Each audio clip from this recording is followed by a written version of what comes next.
먼저 폐포 표면 장력에 대해서 설명드려 볼게요. 자, 폐포가 이렇게 있습니다. 폐포를 구성하고 있는 폐포의 상피세포, 타입 1 뉴모사이트도 있을 거고요. 좀 더 이제 볼록하게 생긴 타입 2 뉴모사이트도 있을 거고, 대식세포도 있을 거고, 이런 식으로 폐포가 구성이 되고 있고요. 또 여기를 이제 촉촉하게 구성하고 있는 수분층이 또 있을 겁니다. 자, 이 수분층을 구성하고 있는 물 분자들을 이런 식으로 그려볼 수가 있는데요. 얘네들은 서로를 끌어당기는 인력이 있습니다. 자, 그래서 표면 장력이 생기게 되는데요. 이 물들은 서로 끌어당기다 보면은 양쪽으로 끌어당겨지고 또 안쪽으로도 끌어당겨집니다. 그러니까 양쪽은 이렇게 상쇄가 되고요. 최종적인 알짜임은 이렇게 이제 안쪽으로 모이려는 힘이 생기게 되고, 이게 바로 표면 장력이 되는 거죠. 자, 이렇게 표면 물 분자 간의 인력을 통해서 표면적을 최종적으로 작게 만들려는 힘, 바로 표면 장력이 생기게 되는 것이고요. 자, 이렇게 이제 안쪽으로 끌어당기는 힘은 폐포가 반대로 공기를 이제 많이 담기 위해서 팽창할 때 저항하는 힘으로 작용하겠죠. 그래서 폐포가 늘어나는데 저항을 하는 힘으로 작용하게 되고요. 그래서 표면 장력이 클수록 폐는 잘 안 늘어나겠죠. 우리가 이제 유순도가 작아진다라고 표현할 수가 있습니다. 표면적을 작게 만들려는 이 표면 장력은요, 결국 팽창한 다음에 폐포가 다시 쪼그라들게 만드는 힘으로써 작용하겠죠. 그래서 복원력에 기여하게 되는 겁니다. 폐포의 표면 장력이 왜 있어? 필요 없는 거 아니야? 그게 아닙니다. 결국 이렇게 다시 안쪽으로 돌아가려는 힘을 구성하게 되는데요. 자, 물론 폐포의 어떤 탄성력을 가지게 만드는 탄성 섬유들 있죠. 엘라스틴과 같은 그런 탄성 섬유와 함께 복원력을 구성하는 요소라고 생각하시면 되겠습니다. 필요 없는 게 아닙니다.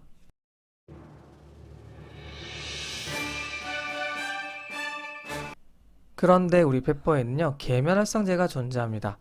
폐포 내부에 존재하는 수분층에 의해서 발생하는 끌어당겨지는 힘은요, 폐포를 확장시킬 때마다 반대로 작용하는 저항력으로서 작용하게 되는 것이죠. 이 저항력이 불필요하게 강하게 되면은 호흡을 할 때마다 폐포를 확장시킬 때마다 그 반대되는 에너지를 소모를 해야 되기 때문에 굉장히 비효율적일 겁니다. 그래서 우리는 계면활성제가 필요한 건데요.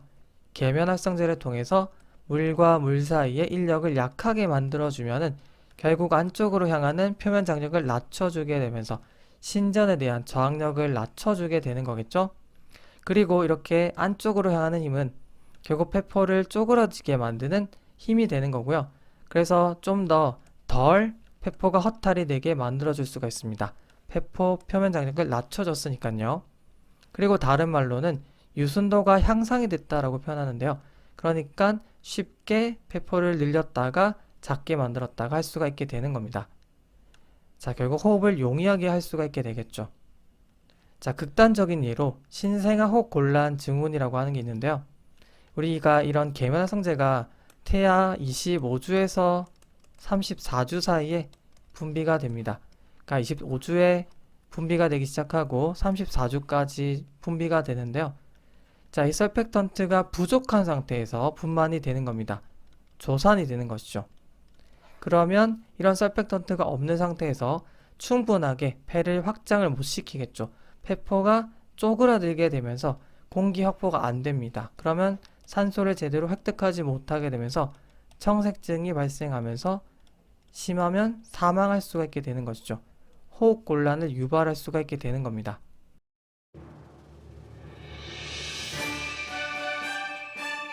이번에는 라플라스 법칙에 대해서 설명드려 볼게요. 큰 폐포가 있고 작은 폐포가 있다라고 가정했을 때 표면 장력에 의해서 만들어지는 압력이 안으로 향하게 되면서 폐포 안의 공기가 압축이 되겠죠. 그걸 우리가 P로 나타낼 수가 있습니다.